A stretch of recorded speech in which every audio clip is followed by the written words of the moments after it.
Republicans want to party like it's 1995. It is political terrorism. Oh my goodness, it's a crisis. 800,000 government workers furloughed. A simply embarrassing reality, government shutdown. How will America survive? A government shutdown will slash the zoo's operations, which could put the baby panda at risk. It's pathetic. It's not responsible. Nancy Pelosi says the budget has already been cut to the bone. The cupboard is there. There's no more cuts to make. The cupboard is bare? No, it's filled with stuff. Government's cupboard overflows. I'll show you what should be cut, because so much of what government does is unnecessary. Did you notice the government shutdown? No, I didn't notice anything. If they don't notice it, I say, just shut it. That's our show tonight.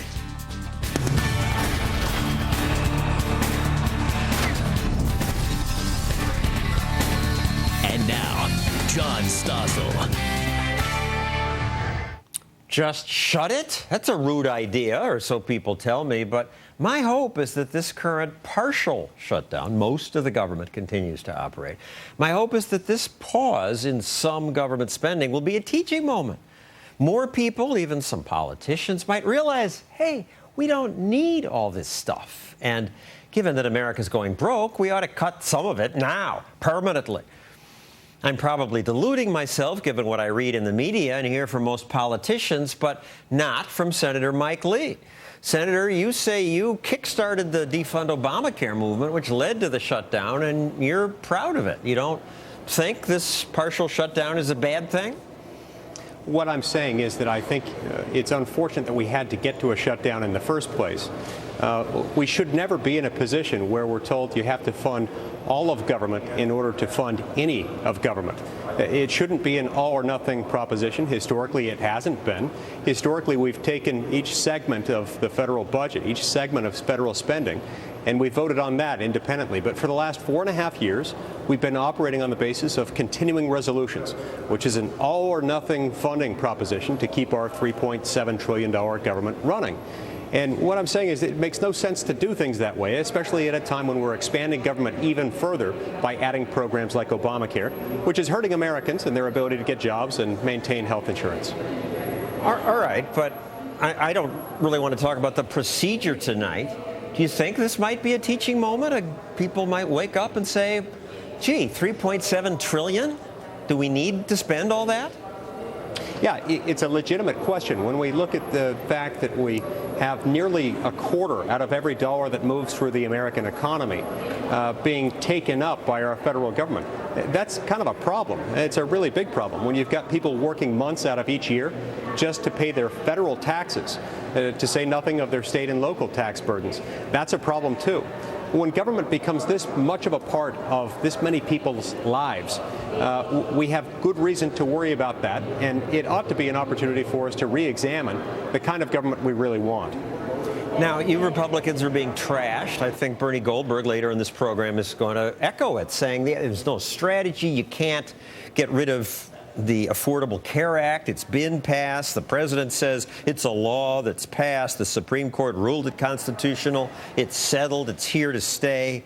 But Congress has the power of the purse, right? James Madison said that was the most important power we're giving to Congress. And if they pass a law that they hadn't read, and Nancy Pelosi said we'll have to pass it so we can read it, it seems reasonable that Congress should later be able to say, we've read it now, we're not going to fund this thing. Yeah, that's exactly right. First of all, John, it's important to remember that there are lots of programs that are authorized that don't end up getting funded. It's not uncommon for Congress to pass a law and then decide not to fund it later.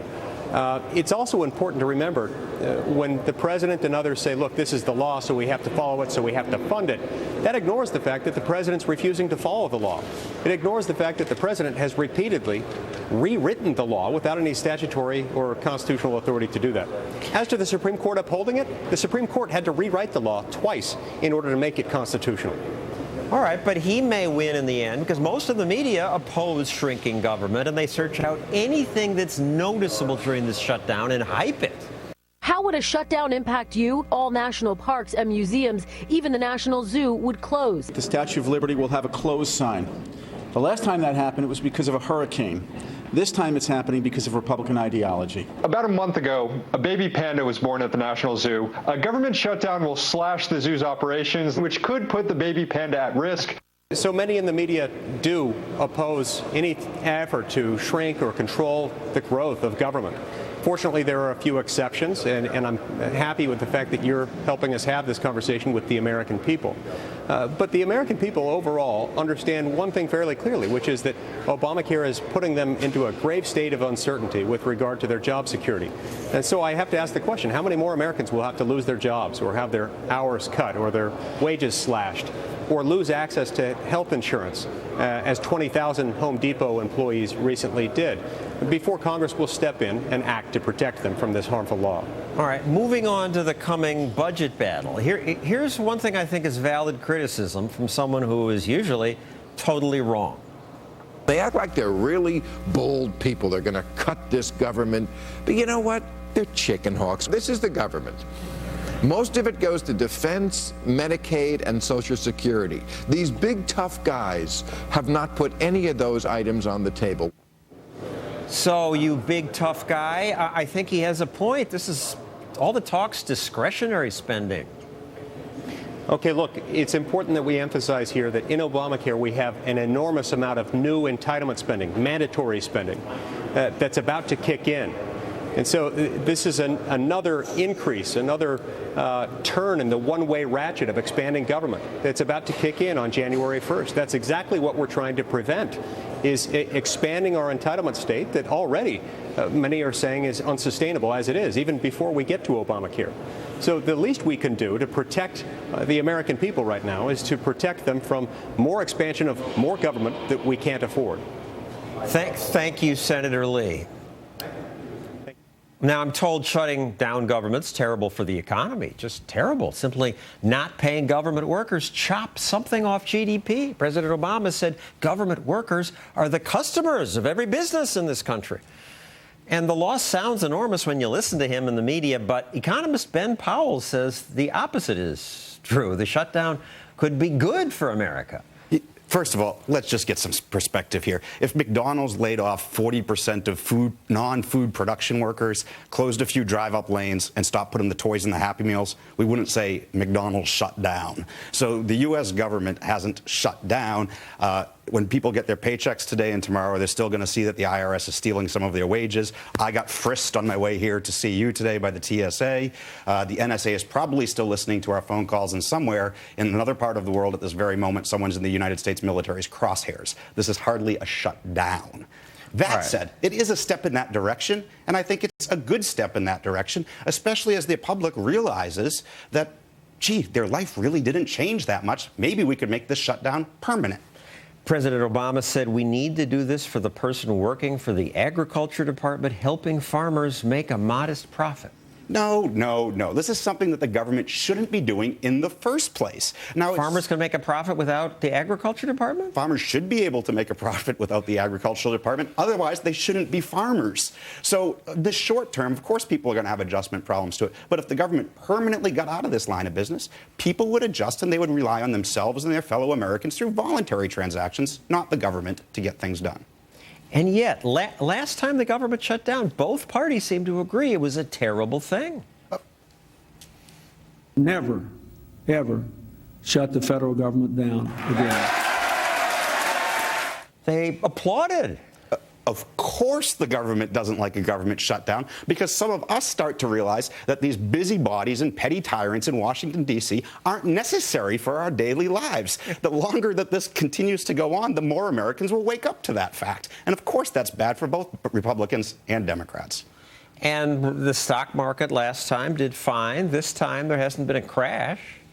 I don't see the big problem here. I mean, the problem is that we have a big intrusive government. If this marginally shrinks it, that should be good for the economy, good for the stock market in the long run. Speaking of marginally shrinking, earlier this year, the so-called sequester cut 5% from discretionary spending, which is just about a third of the budget. Politicians screamed that this would be terrible. Hurting military communities. They're hurting middle-class families, our children, our seniors, the people who can least afford it. That's what this so-called sequester means. And yet, if you're watching this show, can you think of one thing in your life that changed after this sequester? My guess is the vast majority of people, the answer is no, except the good news is the other thing you're not noticing is it's not extra debt the government was racking up that they're going to try to wring out of your paychecks. And I got excited about the lack of extra debt, thought that was a wonderful thing, and I thought it might significantly postpone America's coming bankruptcy, but I was a fool too. Here's a video from the Peterson Foundation showing that.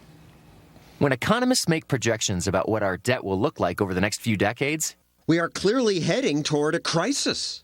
Surely the sequester, with its across-the-board spending cuts, changed the picture more sizably.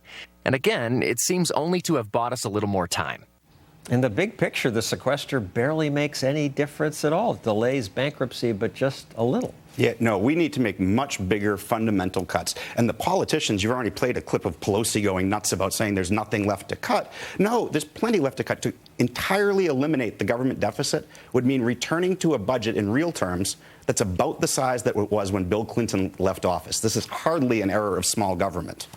And they're not talking about doing that. None of them seem to want to talk about entitlements. No, Republicans or Democrats, they're both politicians who benefit from the existing system. Neither one wants to make the type of fundamental cuts necessary to get the fiscal house in order. And yet, the polls show 70-some% of Americans oppose this shutdown. Yeah, listen, if I could carry a tune, John, I'd sing the song. All I am saying is give shutdown a chance. So as Americans get used to the fact that this doesn't negatively impact their lives, hopefully those numbers start going in the other direction and we realize that we should really start shutting down government, not just this little bit. It's just hard to get people to change their way of thinking. I look at Greece, where it's totally in the tank. And only after riots and months of threats, change, did they do things like reduce required every business severance pay to 1 full year you get paid after you get let go. It used to be 2 years. Yeah, this is the austerity that Europe has been screaming about. It's trivial. But try this. How about while we're shutting down government, we actually stop collecting taxes from people or giving them liabilities for taxes, and then we'll see how popular the shutdown gets. But that's not going to happen. They're going to collect taxes forever. So thank you, Ben Powell of the Independent Institute. Coming up, I hear this partial shutdown creates hardship in Washington, D.C. But let's not forget the political class has been doing very well. Beautiful gourmet kitchen, culinary delight. All glass walls, ceilings, skylit. This home is a steal at $2.8 million. Housing prices went way down, not in Washington. Also, we'll cover how private business, again and again, does what government won't do.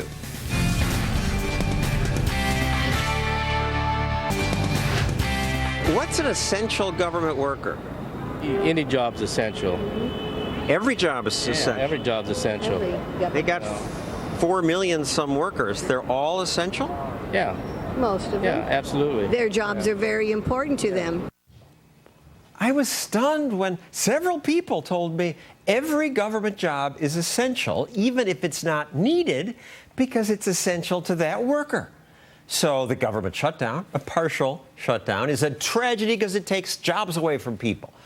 It's like they think government creates jobs out of thin air. They don't understand that government has no money of its own, so when it pays people, takes money and jobs away from other people, the real job creators in the private sector. People like ex-pro football player Tyoka Jackson.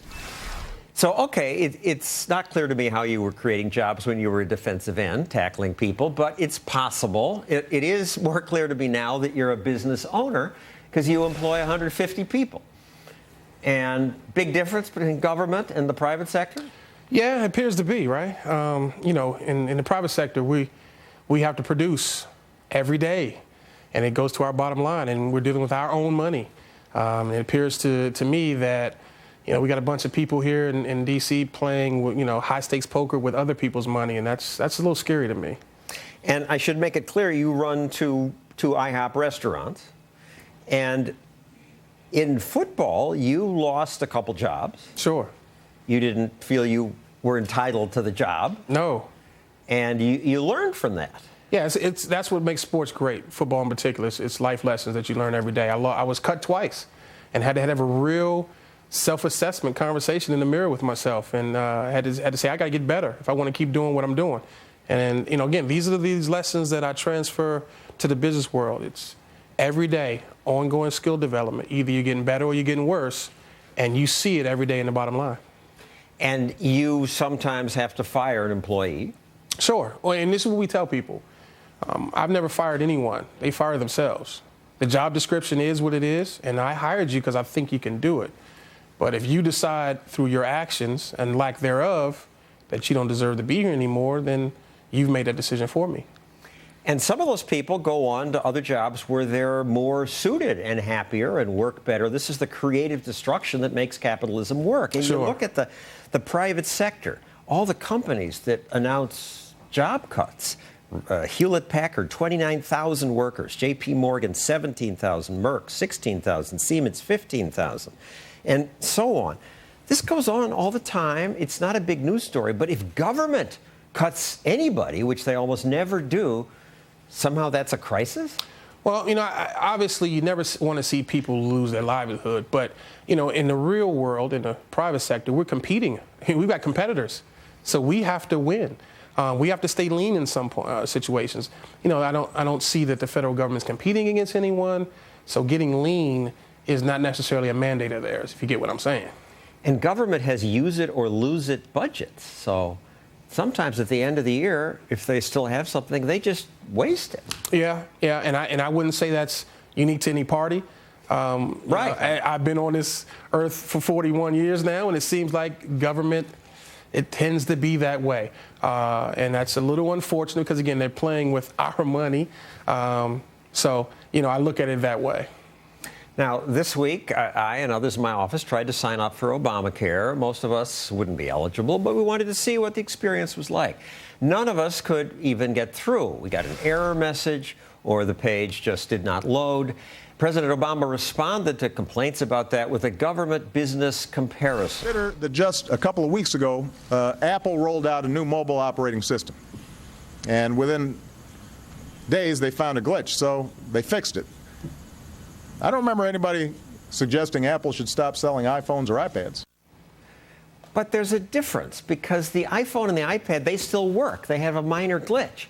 Only in government can you offer something and basically it's just not available to people and say it's the same thing. In the private sector, you just have to do better. Absolutely. Or you don't survive. I expect this to get better, but one of the greatest rollout I've ever seen. And they're not competing with anybody. They are a government monopoly. That's right. That's the huge difference. I mean, we're competing every day against other brands. No need to mention those brands, but IHOP competes every day. And we have to make sure that we stay relevant to our customers. These are things that government doesn't really have to worry about. Where'd you learn this? Well, I mean, actually I learned a lot of this stuff in football. I mean, it's a highly competitive business, and it's a privilege to play in the NFL, not a right. If you want the privilege to be there, you've got to develop your skills every single day and keep getting better. Because they're looking for someone better than you if they exist. Perform or you're out. That's the bottom line. And that's business. Thank you, Tioka Jackson. And coming up, the media and its love of government. The entire country waking up this morning to a simply embarrassing reality: government shutdown.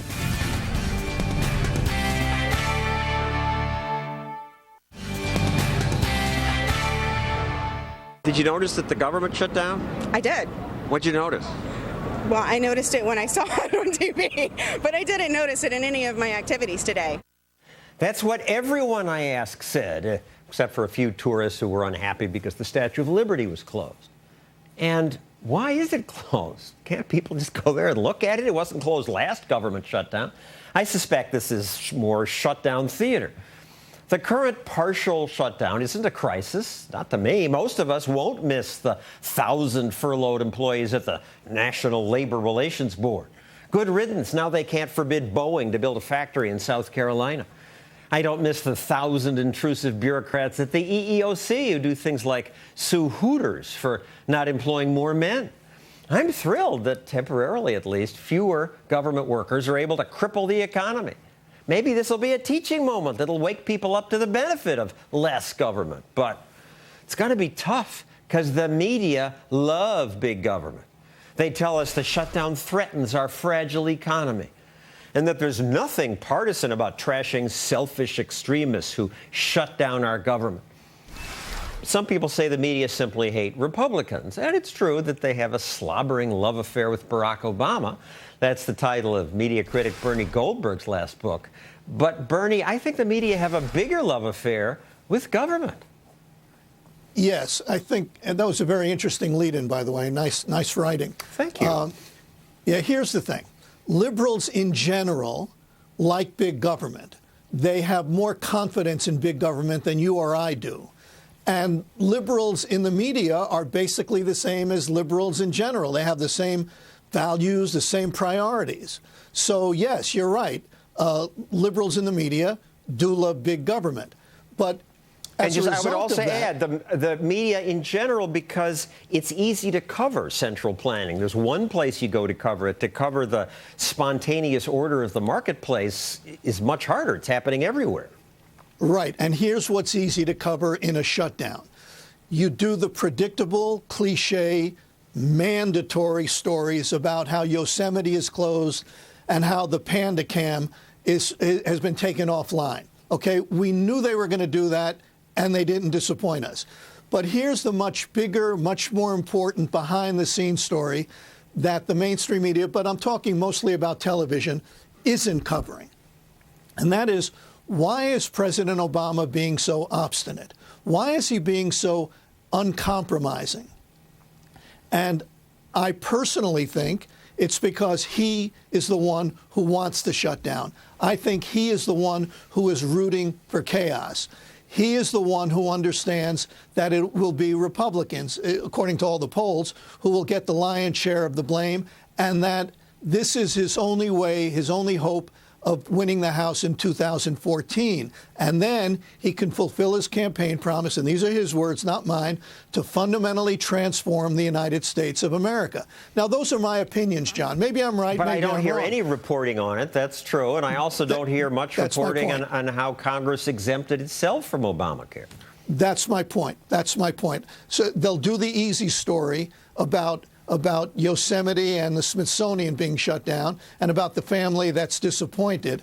But this is a much more important story that goes to the reason we have a shutdown. And by the way, the shutdown is only part one. The president has already indicated that he's going to be just as uncompromising about the much more serious national debt showdown that's coming. Look, if I were still a hard news reporter, I'd go out and find serious political thinkers who are nonpartisan and say, do you think the president is doing this for political gain? Is he willing to throw the American people and the American economy under the bus so he could win the House next year? I think those are legitimate questions. Now, I don't think it would be under the bus or that we'll have chaos if the shutdown continues. Who knows? The majority may be right. But one thing that's different this time is that we have alternative media. Last shutdown, we didn't have Fox, Drudge Report, Reason, Breitbart, The Blaze, much more, talk radio, Twitter, Facebook. This, if terrible things don't happen and people say, ho-hum, why are we spending so much on government? Might be different this time. That's right. It might be different because even though I haven't seen in the hard news coverage any, or at least not much, blatant bias. I mean, the cover of the New York Daily News was absolutely despicable. Oh, that was disgusting, yes. Disgraceful. Listen, when I was a kid growing up in New York, I came from a blue-collar family, and my father would bring the New York Daily News home every day, and it was a solid blue-collar tabloid. Now it's an embarrassment. And the Washington Post headline about federal workers turn to prayer. Yeah, that was over the top. But I don't find the problem really in the hard news, blatantly taking sides. And John, this needs to be said. Before this became a media issue, it was a political issue. The Republicans picked a fight they couldn't win. They went into battle without a battle plan. They went into battle against the President of the United States, no less, without an end game. That's not a media problem. We're not going to solve that here because I'm not sure they can't win this battle. Maybe the country will change. Thank you, Bernie Goldberg. Coming up, the Washington Post is upset that the Washington area might lose $200 million a day. I say, good. I want Washington to have less money. They've been drowning in dough. Beautiful gourmet kitchen. Culinary delight. All glass walls, ceilings, skylit. This home is a steal at $2.8 million.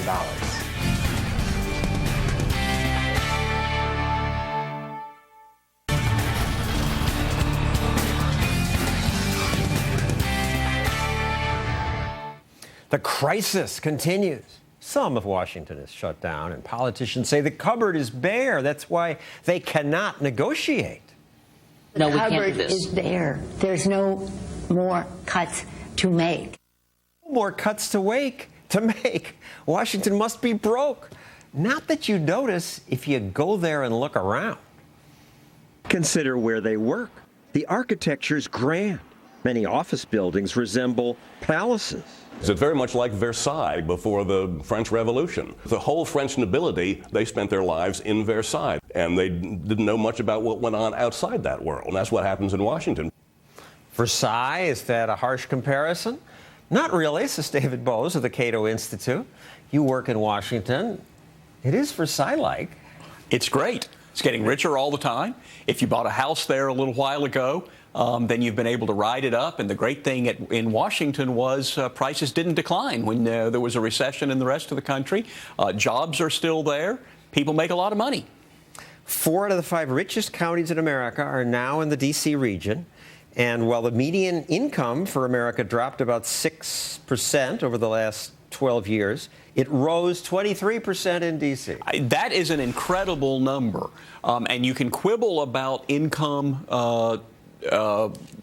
discussions. Maybe it didn't really decline in real terms nationwide, but the gap there, about 30% greater than the rest of the country, shows you that it isn't just, well, Washington is richer than the rest of the country. It's getting richer every year. They like to talk about gaps all the time, the 1%, the 99%, the achievement gap. Well, here's a gap that's getting bigger all the time. Washington and the rest of America. Right. But maybe you guys are just smarter, more educated in D.C. Well, we'd like to think that. But look, there are, in fact, some brilliant scientists working in Washington. But it's not that they're making huge salaries. They're not making Bill Gates salaries. It's just that all government salaries are pretty good. And if you look at comparable levels of education work and everything, then you find, on average, federal salaries and benefits, so total federal package, about twice as much as the average private sector worker. And one of the things you should remember is that you essentially cannot get fired from the federal government. So anybody watching this should think, what kind of salary would I demand if I had a guaranteed lifetime no-cut contract? And in Washington, as it slows down, I don't want to say shuts down, people are upset because in the media and in Washington, people say things like, Washington runs America. Well, that's absolutely right. There was a congressman from Georgia a couple of days ago who wagged his finger at the Republicans and said, if you loved this country, you wouldn't be shutting it down. Well, they're not shutting down the country. Arguably, they're shutting down the federal government. And of course, as we all know, the checks arrived today like they always do. I took Amtrak up here. Some of your other guests went through the TSA to get here. Pretty much everything is working. It's just a few little things, like if you wanted to go to the Washington Monument, that's why they call it a Washington Monument cut. The one thing they closed down, national parks, that'll tick people off. They tried to close down Army, Navy, Air Force football, and then they backed off. Oh, well, maybe we don't have to do that. So most of government is still operating. I don't get it with the Washington Monument. It's still there. What does it mean to close it? Well, you know, somebody has to unlock it, and they do have guards. To go inside, but right. They put barricades around things. That's right. The National Park Service closed a Virginia park that sits on federal land, even though the government provides no resources for its maintenance or operation. Well, that's right. They are very big on things that are visible. You know, if they close the IRS building for a day, all they do is lock the door, and it's not like people are clamoring to go there. But for these public places, parks and things, then yes, they have put up barriers so you can't get close to them, and that does seem nutty. There's a Ford's Theater in Washington where President Lincoln was shot, National Historical Monument, but it's a working theater, and it's a nonprofit theater company, and all the money comes from the private sector. But they've had to close this week because the building is a national park, even though the theater has nothing to do with the government.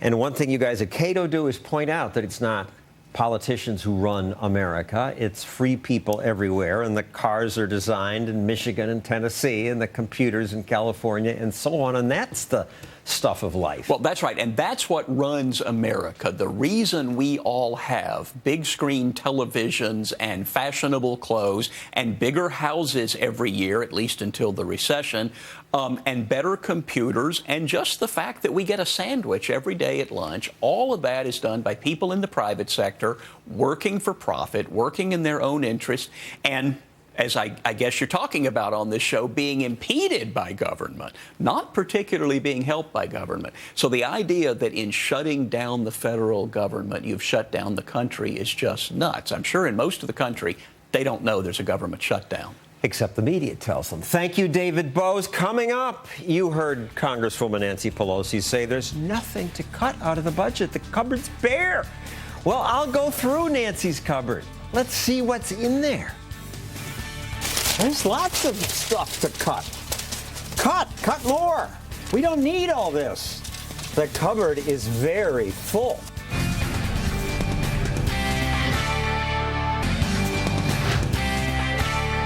Why would some Republicans try to shut down the government in order to stop millions of people from getting health care? My goodness, they won't even sit down and have a discussion about this. Watching the news, you'd think that the two parties were fighting about government spending. Democrats want to spend more and give people more stuff. Republicans want to cut to reduce our debt. That's the storyline. But when it comes to specifics, it's often a different story. Matt Welch of Reason Magazine says it's true, Democrats want to spend, but I'm wrong if I think Republicans want to cut. They say they want to cut.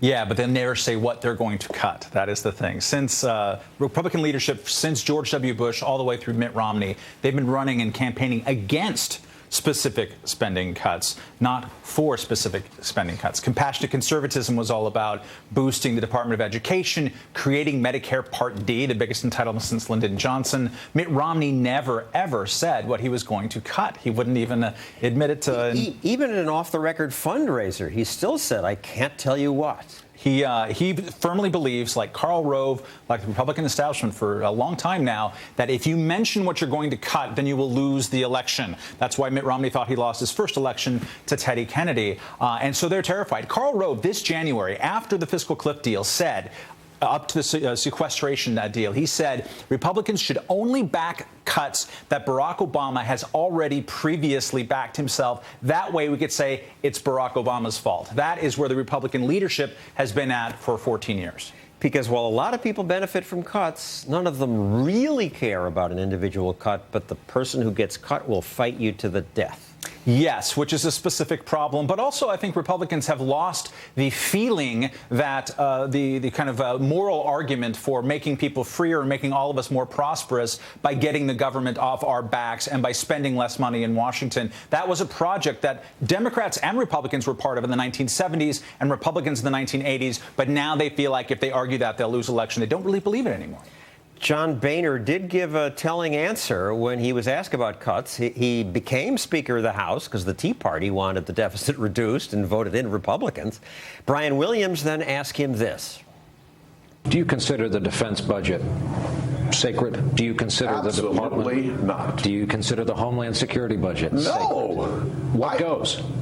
Listen. Name a program right now that we could do without. I don't think I have one off the top of my head. As the Speaker of the House, I would think he would have it off the top of his head. But look, that was a couple of years ago. We've now elected a Tea Party class. Isn't the new group more hardcore? I think so. Some of the new group is more hardcore. Still, what we're arguing for right now, or between, is $3.5 trillion and $3.7 trillion. Those are the two budget proposals from the House by the Republicans, the Senate by the Democrats. It's very, very small. And the House Republican thing has nothing about going after the Department of Education or Commerce or anything like that. So you have a minority of Tea Party Republicans who talk about this and win elections and campaign on it, which is important, but it is still a minority. And as I think we've seen this week, they're not really negotiating particularly well. And when you get to the specifics, as you point out, it's not so good. 77 House Republicans voted against killing the Essential Air Service Program, this subsidy to tiny airports, mostly used by wealthy people. Peter King, Steve King, Kristi Noem, these people who are on this network often and say they're fiscal conservatives, voted to continue it. Sure. Imagine this. America led the world in airline deregulation in the 1970s, again, led by Democrats like Teddy Kennedy. Now Europe is way ahead of us in airline deregulation precisely because of Republicans like that.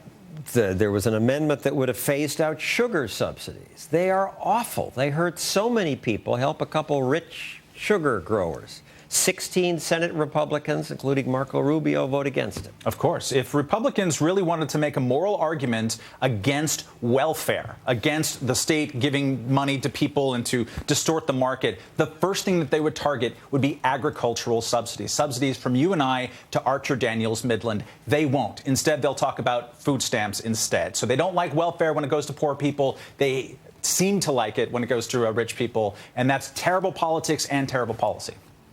And I would think it is terrible politics because, I mean, when they bash food stamps, I would think they would want to avoid ads like this one. Any politician would want to avoid specific cut because when they do, opponents go after them with sleazy ads like this one.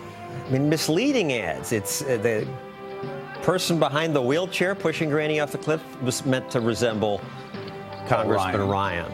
Yeah, two things about that. One is that all of us are being pushed off a fiscal cliff at this point. We have entitlements that are going to run over us like a steamroller. So there are populist arguments against it. But Paul Ryan and the Republicans, I think, made a misstep. They did talk about reforming Medicare and vouchers and all of that, but they didn't make a long series of political arguments about it. They just passed it real quick. If you don't actually make a public argument and try to win a public argument, you are going to get ads like this. You're not going to get informed, deliberative comment.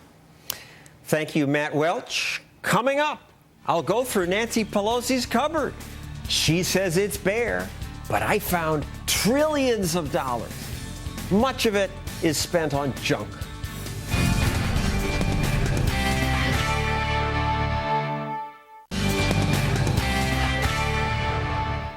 Amidst the bloviating about the government shutdown this week, the partial shutdown, maybe 40%, not enough for my taste.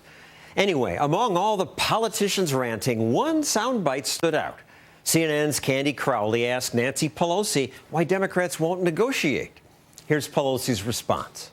The cupboard is there. There's no more cuts to make. What? Give me a break. The cupboard is bare? Made me want to look for myself. Here's Nancy's cupboard. This is empty? No. It's filled with stuff, lots of money, and things we don't need. Remember this one, the study of pig feces in China yet? We don't need stuff like this. How about, another study, $100,000 for a climate change video game about aliens saving planets. A laundry folding robot, that was a good one, more than $1 million. It at least was built. It's pretty cool. Another comedy tour in India. You paid for that. Make chai, not war. This cabinet isn't empty. They spend on all sorts of stuff. I've been picking on the small things. Let's go to the bigger stuff. We should get rid of these subsidies. Fannie and Freddie and the FHA. They cover 90% of American mortgages now. That's crazy. We should stop foreign aid, the federal drug war. We don't need this stuff. Department of Agriculture, let's get rid of whole departments, $33 billion. Farming just happens. You don't need a department to cause it to happen. Federal Communications Commission, useless. You don't need them. Department of Labor, likewise, $143 billion they spend every year. They get in the way of real labor by supporting only organized labor. Department of Education, $110 billion. Doesn't make education better. It's a state, local responsibility. Public broadcasting, we don't need that. They spend almost $4 trillion. And she says the cupboard is bare. I'm not even including the big stuff, Social Security, defense, Medicare and Medicaid. That's most of the budget. Doesn't even fit in Nancy's cupboard. But there's just tons of money in here. It's not empty. She could cut lots of stuff. Maybe, if the shutdown goes on long enough, more people will realize we don't need government to be involved in so many things. And maybe those furloughed employees will find more useful things to do with their lives. And they'll say, my goodness, why did I waste my time in that dreary government job for so long? And then taxes will be lower, and we'll be freer, and the economy will boom, and we'll live happily ever after. I can dream, can't I? That's our show. Thanks for watching.